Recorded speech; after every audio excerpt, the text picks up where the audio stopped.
May I come in, sir? Please come in. Please have a seat. So Aditya, can you introduce yourself? Sir, my name is Aditya. I was born in Titavi, a village in Muzaffarnagar. I did my most of schooling from my village, and later I moved to Muzaffarnagar for my secondary and senior secondary schooling. After that, I did my bachelor's with information technology from GSS College of Noida. Thereafter, I worked with IBM for 1.5 years as security delivery specialist, and so currently I am serving as a trainee deputy collector in Auraiya district of Uttar Pradesh. What are the challenges before Uttar Pradesh as a state today?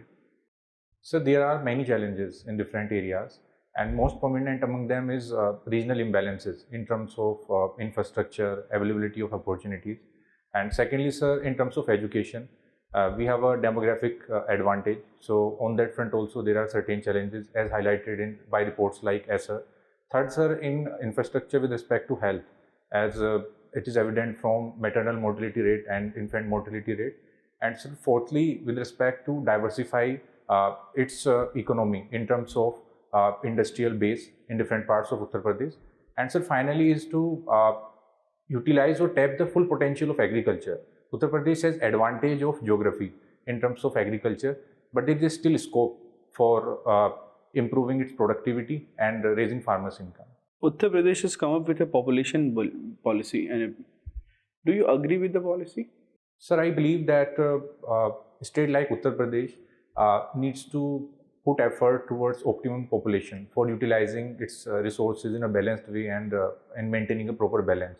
And presently, that Uttar Pradesh population policy tends to achieve that by raising awareness among the people, by making accessible contraceptive devices and also family planning initiatives. Thirdly, it also tends to address some very important issues like maternal mortality rate and infant mortality rate. And in order to achieve all that, sir, it also has provisions for providing incentives for family planning.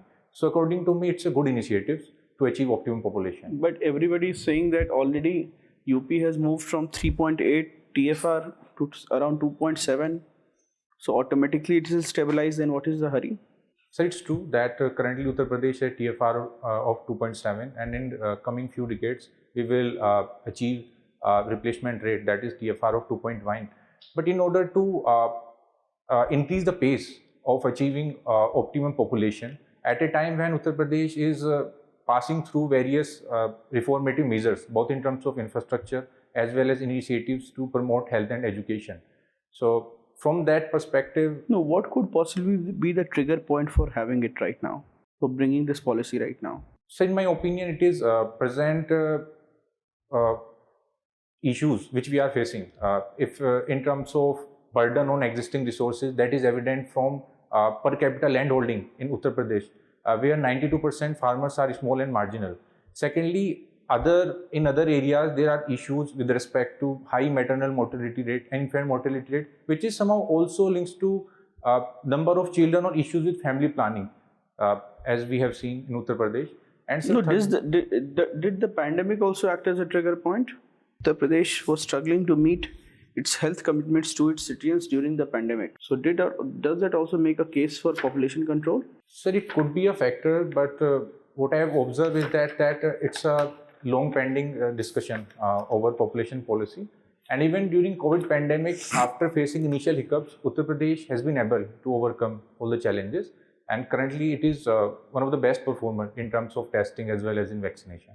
It has been a top performer. Yes, sir, in vaccination as well as in testing. In testing, there was a scam in Uttar Pradesh. 1 crore, the test that happened, is it about Uttar Pradesh or some other state? It was about Uttarakhand? Yes, sir. Was it about Uttar Pradesh or Uttarakhand? So there were some media reports about some malpractices with respect to testing in Uttarakhand, sir, during Kumbh Mela event, sir.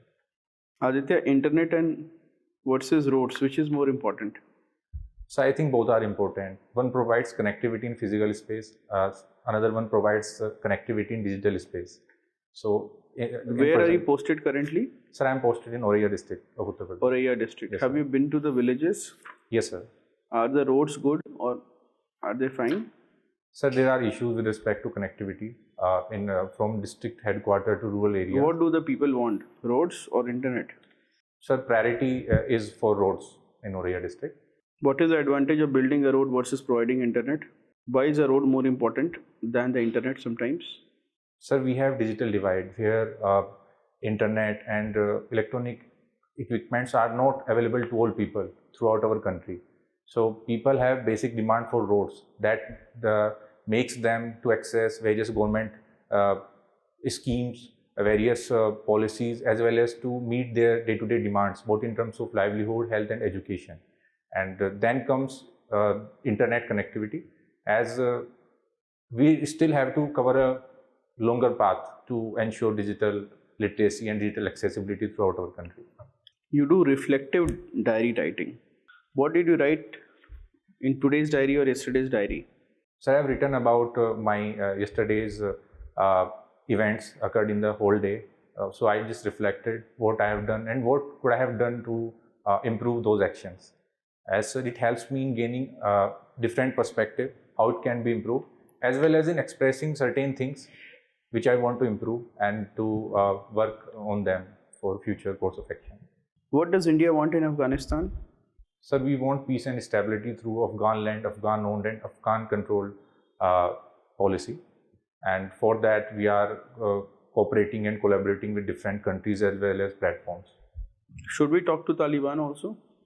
So considering present ground reality, the way Taliban is capturing more and more area and world countries and institutions are also engaging with Taliban. So we can open some dialogues with Taliban. And so I think India already did that through informal dialogue during Moscow dialogue and also by sending its delegates in Doha meeting. India has participated in the Quad Security Summit. Some critics say that we should not join the Quad. What are our arguments against joining the Quad? So there are various arguments with respect to Quads. First is about our national interest. That is, we are losing our strategic autonomy in foreign policy by aligning with countries like United States of America. Secondly, there are concerns about its spillover over our borders, as India is the only country among 4 countries which shares boundary with China. How long is the boundary? Sir, we have around 3,400 kilometer boundary with China. And sir, thirdly, issues with respect to, we are inviting USA in Indian Ocean. So in future, it will be difficult for us to stop other countries to come here and go for mock drills. And fourthly, there are also concerns about sovereignty. As in past, we have seen how US Navy has carried out drills near Andaman Sea. So all these concerns have been raised by various experts. But at large, I personally believe, sir, that it is in our national interest to align with like-minded countries at a time when there are geopolitical changes and countries like China are going for very aggressive policy. Farmers are protesting against the farm bills. If you were made an interlocutor, a representative of the central government, to convince the farmers to call off these protests, what do you think is the one thing that they would demand from the government? Sir, farmers have concerns with respect to a few important provisions of present acts. Firstly, with respect to assurance over minimum support price, and secondly, on contract farming act, that it may not lead to confiscation of lands by private parties.